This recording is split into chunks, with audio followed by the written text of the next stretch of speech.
काय ते काय म्हणत होतं पाखरात, ऐकलंस का? काय म्हणत होतं? काय माहिती होतं? अरे ती काय म्हणते माहिती का, हम्म. शेतकऱ्याला ती बरोबर ह्याच महिन्यामध्ये आवाज देते. हा, पेरते व्हा म्हणते, पेरते व्हा, पेरते व्हा. तर पण काय म्हणते पेरणी तर त्याला? झाली पण झाली, पण त्याचं ते टायमिंग असतो. त्याला त्याचं नाव आहे पावशा. पावशा म्हणते, तुला माहीत आता नसलं आवाज सांगतो. आणि त्याचा आवाज येतो शिट्टी वाजवल्यासारखा. अगोदर तसं शिट्टी वाजल्यासारखं आधी आवाज देत होतो, आणि नंतर पेरते व्हा, पेरते व्हा असं स्पष्ट आवाजात म्हणजे त्या आवाजाचं गाणं येते. त्याचा आवाज येत होता. हां, कोणाकोणाला माहिती मित्रांनो ते तुम्ही सांगा. हा. हां, बघा, आणि आम्ही सिटीत राहत असताना सुद्धा आम्हाला अशा पक्ष्यांचा आवाज आम्हाला पक्ष्यांचा कानावर पडतो. पडतो. कारण म्हणजे कसं आहे मित्रांनो, हा नवीन एरिया डेव्हलप झालेला आहे, त्यामुळं शेतीचा भाग इथं जवळच आहे. म्हणजे जवळपास शेतीच आहे सगळी इथं आसपास. त्यामुळं इथं पक्षी खूप प्रकारचे आमच्या इथं येतात. हा, कोकिळाचा पण आवाज येतो बरं. आणि मित्रांनो, बऱ्याच जणाचं ह्या वर्षी असं म्हणणं होतं की पाऊस काळ कमी आहे. तर किती पाऊस पडला ह्या बरेच वर्षी? जण पाऊस पाऊस बरं, घराची घरं वाहून चालले. मुंबईत पहा ते बांद्रा काय कोणता तरी एरिया म्हणते का, तिथं तर अक्षरशः लोकातल्या घराचे घराचं पाणी साहित्य ठेवलेलं असतं का, घराने पाणी शिरलं. ते सुद्धा पूर्ण वाहून गेले. कारण घरात इतकं पाणी आहे. आणि कुठंतरी मी आज सकाळीच व्हिडिओ पाहिला, आपल्या घराचे स्लॅब लेवल असतं का, काही काही ठिकाणी स्लॅब लेवल, पत्रा लेवल, त्या लेवल पाणी आहे माहिती आहे का, फक्त स्लॅबवर वरती यायचंच राहिलेलं आहे.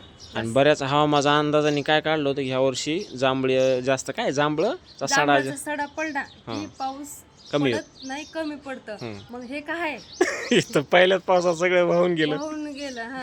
हा, सुरुवातीला लोक असे म्हणत होते, पड रे पाण्या, पड रे पाण्या होतं गाणं होतं. आता का जा रे पाण्या, नको रे बाबा, जा रे पाण्याचा. इंद्रायणी नदीचं तर कसलं झालं, आळंदीला किती भयानक पूर आला आहे ना, निस्ता पूर, सगळं पूर्ण इंद्रायणी पात्र फुल भरून. इंस्टाग्राम ऑन केलं की एकच व्हिडिओ यायचा, पड रे जांभळाचा पाण्या. सडा. नाही, जांभळाचा सडा पडला की पाऊस नाही येणार. आता एकच व्हिडिओ येतोय, ह्याच्या घरात पाणी घुसलं, या नदीला पूर आला, हे तळावर पूल झालं, ह्या तळ्याचे हे दरवाजे उघडले, चालूच राहते आहे का नाही. पहा मग, म्हणजे ते साईड कुंभाराने अजून थोडासा पक्षाचा आवाज यायला होता, मग माझं लक्ष तिकडे गेलं, पण ते थोडाच आला गेला पुरा.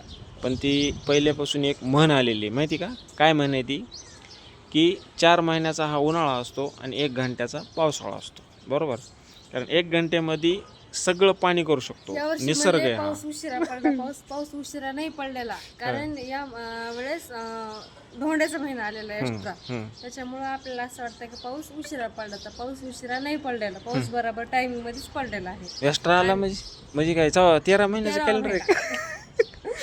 13 महिना, पण कॅलेंडरला तर पान 12च येतं.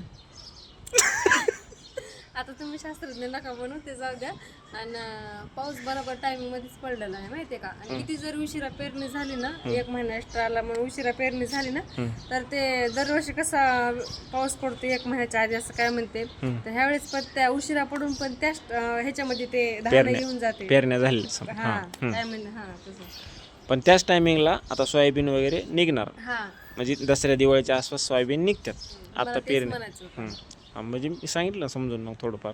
तर कुठं कुठं पाऊस आहे सांगा. आमच्याकडे संभाजीनगरला तर इतका कंटिन्यू पाऊस आहे, रात्रभर पाणी रात्रभर पाऊस होता, रात्रभर. आता दुपारी पाऊस उघडलाय. आम्ही इतक्या जस्टच बाहेर आलोय, 15-20 मिनिटं पाऊस उघडला म्हणून गेलोत बाहेर.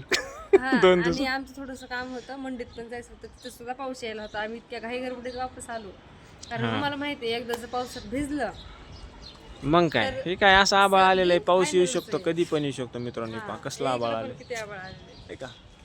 त्यामुळं पाऊस येण्याची खूप दाट शक्यता आहे. आज संध्याकाळी सोसाती पाऊस येते, संध्याकाळी सुद्धा पाऊस येते बघतो.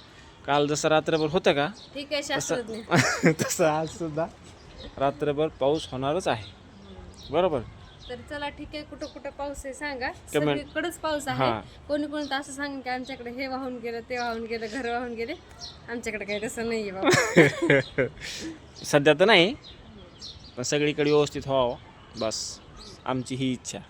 कुठं पण जास्त अतिवृष्टी पण नाही व्हावी, कारण ह्यामध्ये काय होते, अतिवृष्टीमुळे सगळे जास्त शेतकऱ्याचं नुकसान होते, ही व्हायला नाही पाहिजे. शेतकऱ्याचं पण होतं, नाही सगळे जास्त शेतकऱ्यावरच येतो. सगळा निसर्ग, शासन सगळं म्हणजे ती शेतकऱ्यावरच येतात हर एक गोष्टी.